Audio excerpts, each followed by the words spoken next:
That's carried. And the last item on the public agenda is, well, no, it's not. It's the last item before lunch, is the rates remission for Northwood gas explosion.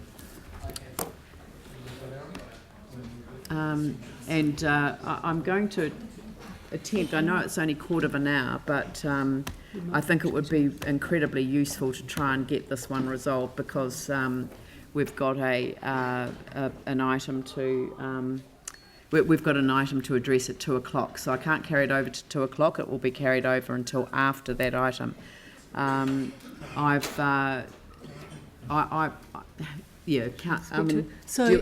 So you'll notice on up on the screen is there's been some discussions with staff, and we have drafted some amended resolutions for you, with a recommendation that this decision can be made today, and then further work will be done on the rates remission paper. So we can resolve this one today via this with the rates remission, but further work to review the border policy and come back to you.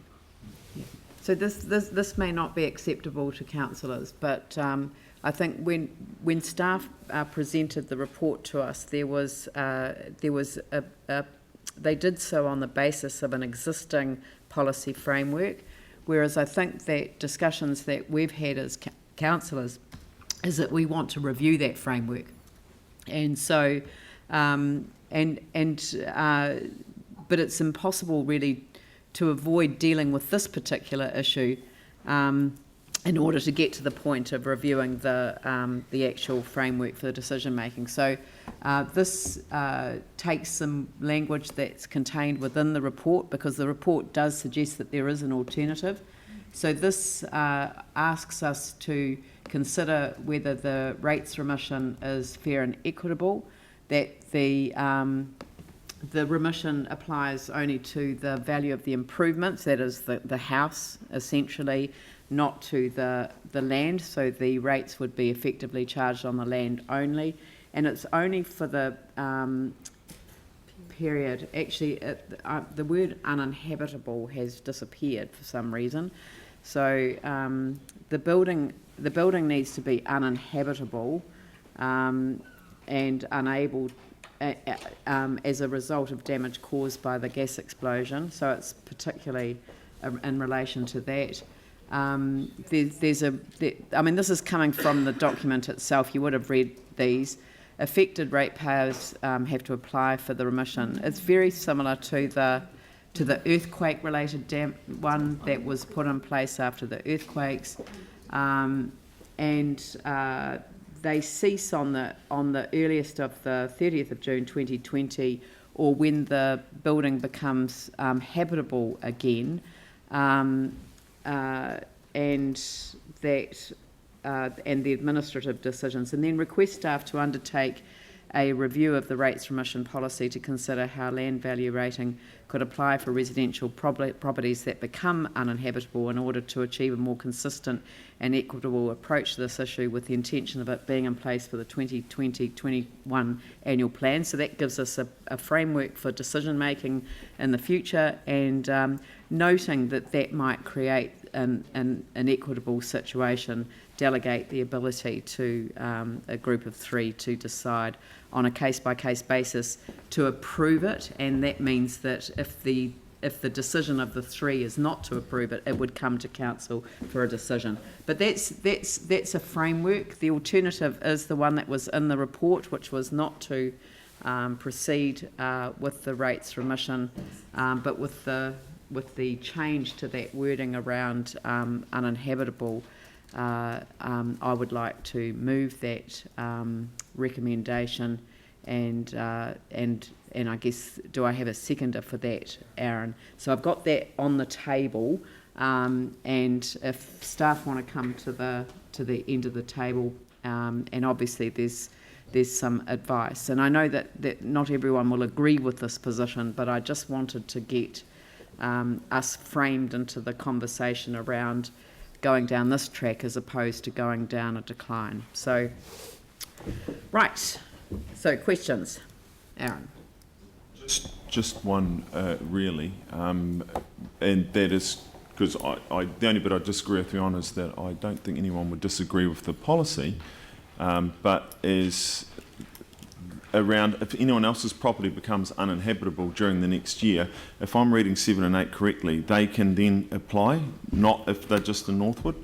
So then how's that fair and equitable if someone's house in Bram Street burns down tomorrow night, that they can't apply for clearland rates?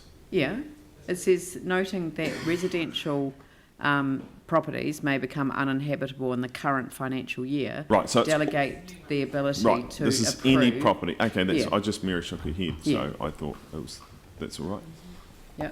Cool. Because I do want to draw people's attention to the earthquake rates relief residential properties. So I mean, it is referred to in the Yes, pretty report. much the same thing. But it basically, the qualifying things were that the property must be vacant and uninhabitable as a direct result of earthquake damage.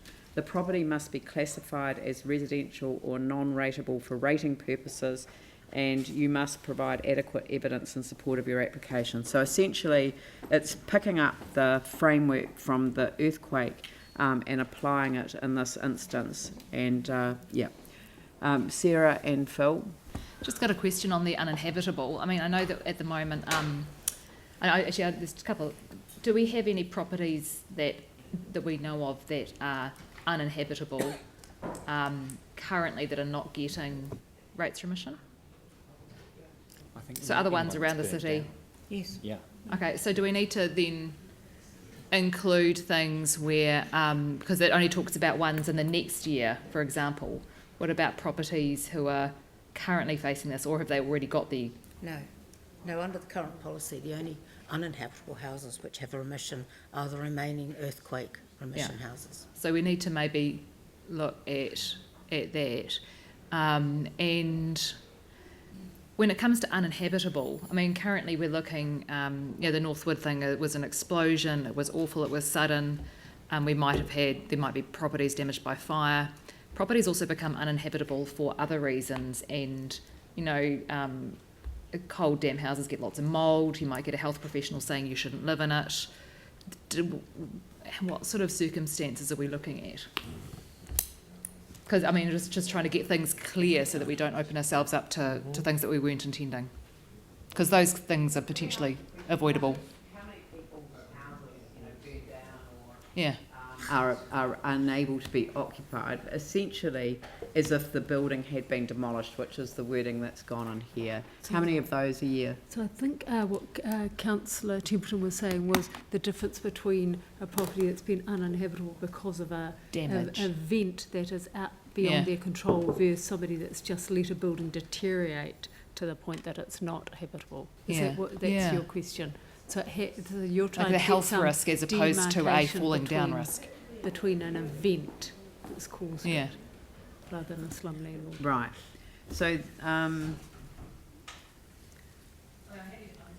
completely happy to do this. I just want to make sure we've got some clarity. So that's relating to 8, because everything else is covered because it's had to be related to the gas explosion. Yeah. So it's 8, which is the one where the discretion may become an uninhabitable due to an event.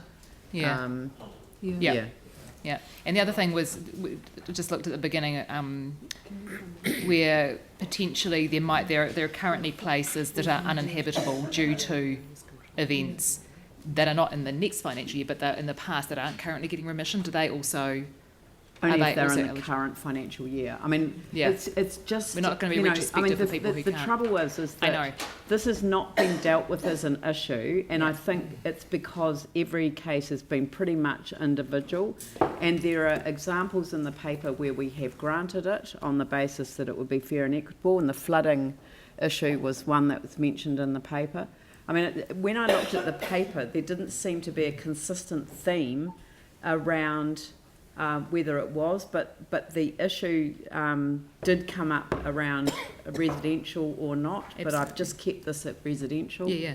But I mean, I'm open to amendments. It's open for discussion. We do need to put a policy in place. But I really didn't want every single example to come back to council. If it was a straightforward one, if it's a complicated one and the 3 people can't sign it off, then it comes back to council. Okay. It's No. just a quick I was just way. thinking, you know, potentially there's places that might have had a fire before this current financial year started. No, we're not going to go back no, that's in fine, time. just checking, yeah. Yeah. So, sorry, who did I have next? Glenn and I thought I had an order, and but Phil. anyway, Glenn and Phil. Thank you. Just for greater clarity on the habitability question, are we essentially here, and it's a good question from Sarah, but looking at, say, the difference between what our compliance unit would look at, which is in the realm of dangerous and unsanitary buildings over habitability, over and against, say, the warrant of fitness type spectrum, which is over the habitability question. So are we looking more at that first? We're not looking at Space. insanitary. Oh, well, sorry, it's not my... No, I understand I know from the that. Mayor. We're not looking at... But that's why we've added the words event. So something has to have occurred, Right. as a result of which you can... We're not getting into the kind of qualitative measure No, of a no. building's... It's either dangerous because of an event Yep. or doesn't exist because of an event. Yeah. I think a section 124 notice would be evidence, but you wouldn't need to have a section 124 notice if it was, if you literally could not live in it. Yeah. But in the earthquake situation, it wasn't paid for absence from the home while it was being repaired, because the repair process did not make it uninhabitable. And it wouldn't be because of, as you were saying, it didn't meet healthy homes criteria Yeah. because there wasn't insulation and there wasn't heat pumps. To avoid a That's can of actually- worms having Yeah. that clarity. Phil So and Pauline. I think my question's partially been answered in terms of, but it's still around what's uninhabitable and what evidence there'd need to be, and us. Do we not need to be clear about that evidence? So in fact, we don't create precedent.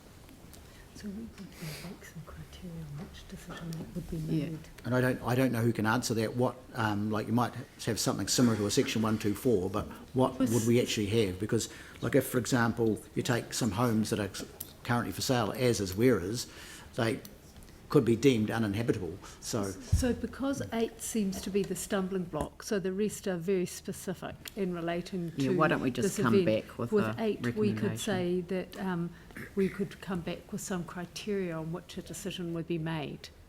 I mean, the thing is that maybe it would be just quicker to take it out and just ask for some advice, to Yeah. come back to council on a mechanism for a simplified approach for resolving examples in the current financial year before any new rules are in place. So it's not predetermining the outcome of that process, but it's just to have a relatively quick process to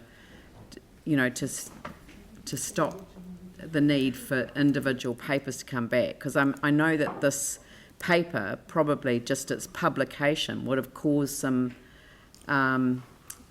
concern in the community and probably anxiety as well, and with the recommendation that it contains. So it's 12:56, so it may not be possible to deal with this now.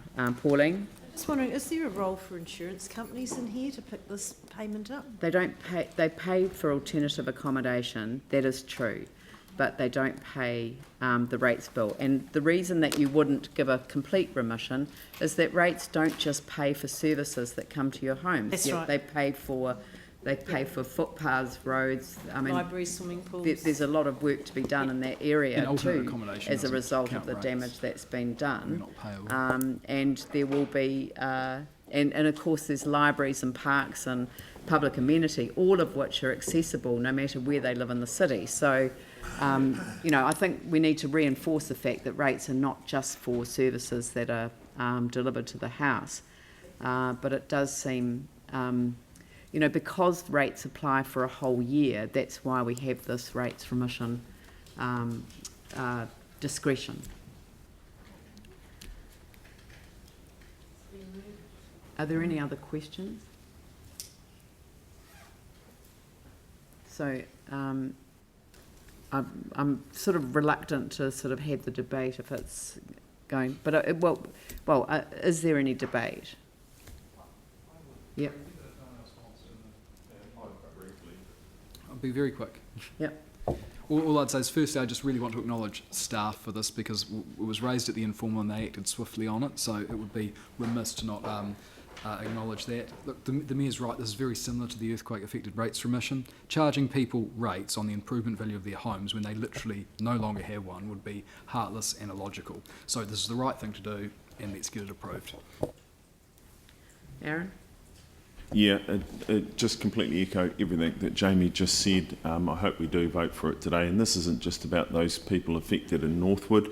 Obviously, it's been a trigger here. But anyone, like Jamie said, that loses their house, no matter whether it's a flood, fire, explosion, anything else that could go wrong, I don't want to name the others and jinx the city any more than it is should not pay rates. If you've got something that you cannot use, you should not be paying a tax on it. The Clearland rates makes perfect sense, so this is the fair and equitable way to go forward. Anyone else? In favour say aye. Those opposed say no. That's carried. Thank you very